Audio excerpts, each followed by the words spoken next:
Hai thuộc cấp cũ bị bắt liên quan đến Đường Dương. Nguyên Giám đốc Sở Tư pháp nói gì? Nguyên Giám đốc Sở Tư pháp tỉnh Thái Bình thông tin với báo Vietnamnet về hai thuộc cấp cũ bị bắt tạm giam liên quan đến vụ án Nguyễn Xuân Đường tức Đường Nhuệ.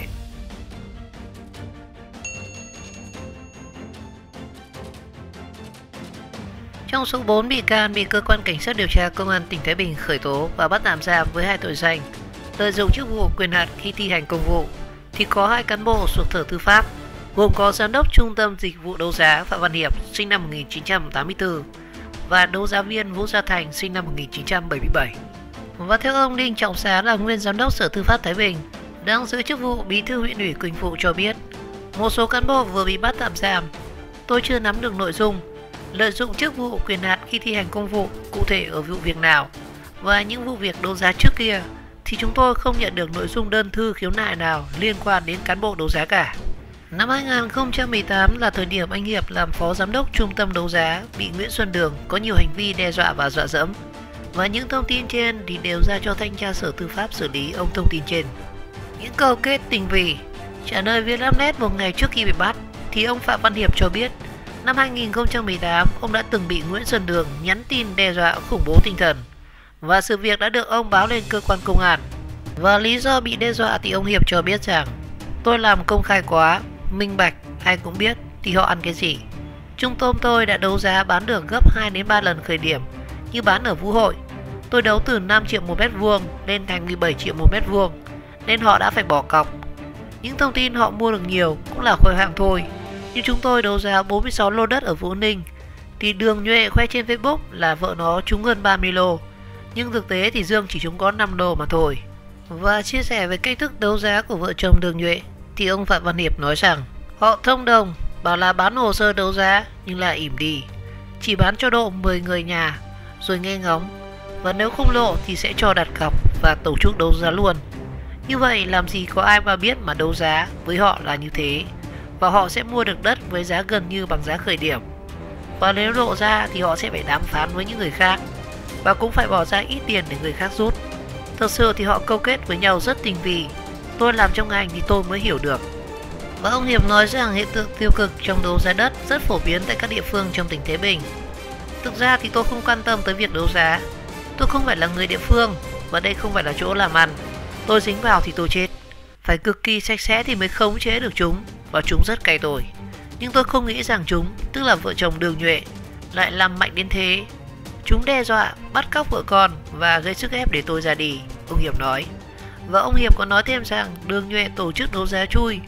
và nhiều người khác đứng lên không thông báo đấu giá và mua hóa đơn để phát sóng.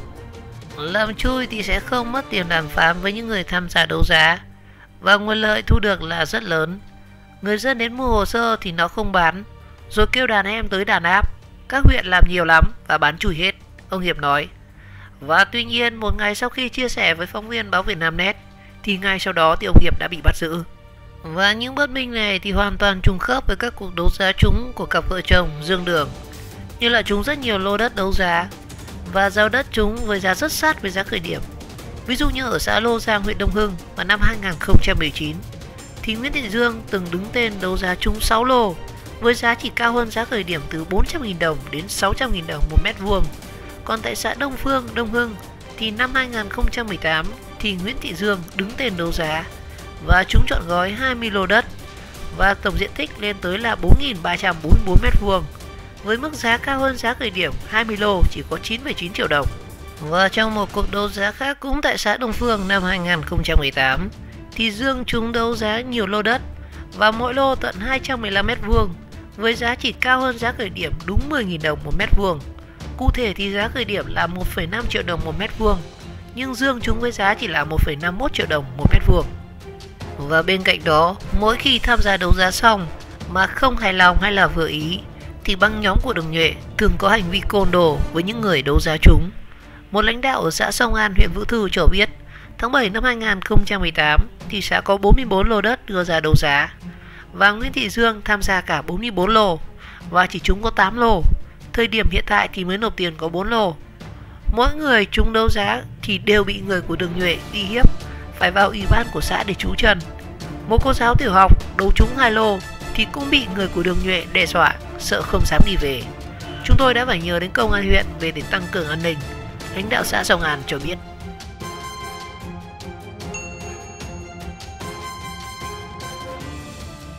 Băng nhóm giang hồ của Đường Nhuệ còn tàn bạo hơn cả Nam Can.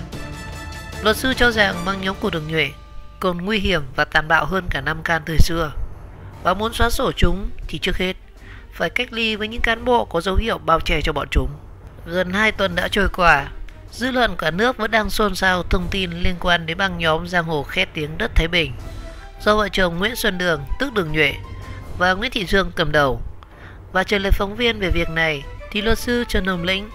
trưởng văn phòng luật sư Lĩnh Chính Thắng, đoàn luật sư thành phố Hải Phòng cho hay ông và các cộng sự từng tham gia bào chữa do rất nhiều vụ việc, vụ án ở Thái Bình, và nhận thấy rằng từ rất lâu thì nhiều người dân Thái Bình không có cuộc sống bình yên bởi sự lộng hành của băng nhóm giang hồ Đường Nhuệ. Người dân rất lo sợ, hoang mang khi bị truy sát. Họ những tưởng chạy vào trụ sở công an sẽ là nơi đảm bảo an toàn, nhưng chính những nơi này cũng như thể do bọn giang hồ làm chủ. Những tên giang hồ máu lạnh rất manh động và tàn bạo, hành xử như trong một xã hội hỗn loạn không có nhà nước và pháp luật, luật sư Trần Hồng Lĩnh nói.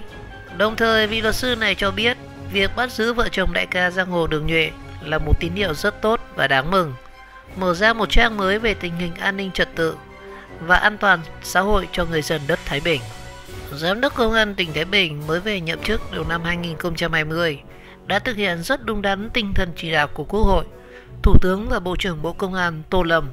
kiên quyết xử lý triệt để các băng nhóm tội phạm có tổ chức, hoạt động tín dụng đen, xã hội đen, đòi nợ thuê, đâm thuê chém mướn không ghi tay và đe dọa giết người, cướp tài sản. Trưởng văn phòng luật sư Lĩnh Chính Thắng cho rằng các địa phương trong cả nước làm rất mạnh tay và làm từ rất lâu những vấn đề trên, và bây giờ Thái Bình mới làm là muộn, nhưng muộn còn hơn không. Tuy nhiên thì đây mới chỉ là phần nổi của tảng băng chìm. Công an tỉnh Thái Bình còn phải cố gắng rất nhiều và quyết tâm nhiều hơn nữa, bởi đây là cuộc chiến rất cam go, phức tạp, nên rất cần sự phối hợp và trực tiếp vào cuộc của Bộ Công an thì mới mong truy xét bằng được băng nhóm giang hồ này. Và quan trọng hơn cả là loại bỏ những phần tử chống lưng bảo kê dính líu đến tội phạm để xây dựng lực lượng các cơ quan tố tụng trong sạch và vững mạnh. Bài học thì vẫn còn đó về sự cám dỗ mà một trung tướng, nguyên thứ trưởng Bộ Công an Bùi Quốc Huy và nguyên phó viện trưởng Viện Kiểm sát Nhân dân tối cao Phạm Sĩ Chiến đã bị Nam Can thành phố Hồ Chí Minh mua chuộc và đã trở thành công cụ của hắn. Xét ở khía cạnh nào đó thì băng nhóm giang hồ Đường Nhuệ còn nguy hiểm và tàn bạo hơn cả Nam Can. Chúng hoạt động đã nhiều năm nay và dưới vỏ bọc một doanh nghiệp kinh doanh bất động sản. Chúng có rất nhiều tiền, rất chịu chi để có thể buôn quản, nên có quan hệ rất rộng và không tránh khỏi có những cán bộ ở nhiều ngành, nhiều cấp chống lưng và dung túng. Luật sư Trần Hồng Lĩnh nói thêm, và ông dẫn ra rất nhiều dấu hiệu cụ thể như là vụ đòi nợ thuê dẫn tới cố ý gây thương tích cho mẹ con bà Đinh Thị Lý tại trụ sở công an phường Trần Lãm, Thái Bình vào ngày 18 tháng 1 năm 2014, và vụ chị Vũ Thị Thiện bị truy sát, bị đập phá xe ô tô tại trụ sở công an tỉnh Thái Bình khi lái xe ô tô chạy vào đánh đạn trưa ngày 19 tháng 11 năm 2018. Và đặc biệt nghiêm trọng là vụ án Dương Đường cho đàn em chiếm giữ công ty trách nhiệm hữu hạn Lâm Quyết từ ngày 3 đến ngày 19 tháng 10 năm 2017, đe dọa giết chết chủ doanh nghiệp Lâm Quyết và cướp đoạt tài sản để siết nợ. Nhưng các cơ quan tố tụng Thái Bình vì các lý do khác nhau không giải quyết vấn đề đến nơi đến chốn. Và là người trực tiếp bào chữa cho vụ án liên quan đến công ty trách nhiệm hữu hạn Lâm Quyết thì luật sư Lĩnh phân tích, ở điều 7 Bộ luật tố tụng hình sự năm 2015 quy định rằng mọi hoạt động tố tụng hình sự phải được thực hiện theo đúng quy định của bộ luật này và không được giải quyết nguồn tin về tội phạm, khởi tố, điều tra, truy tố, xét xử ngoài những căn cứ và trình tự, thủ tục do bộ luật này quy định. Điểm B khoản 3 điều mục 47 Bộ luật tố tụng hình sự quy định, khi giải quyết các tố giác, tin báo về tội phạm thì cơ quan có thẩm quyền tiến hành các hoạt động như là khám nghiệm hiện trường.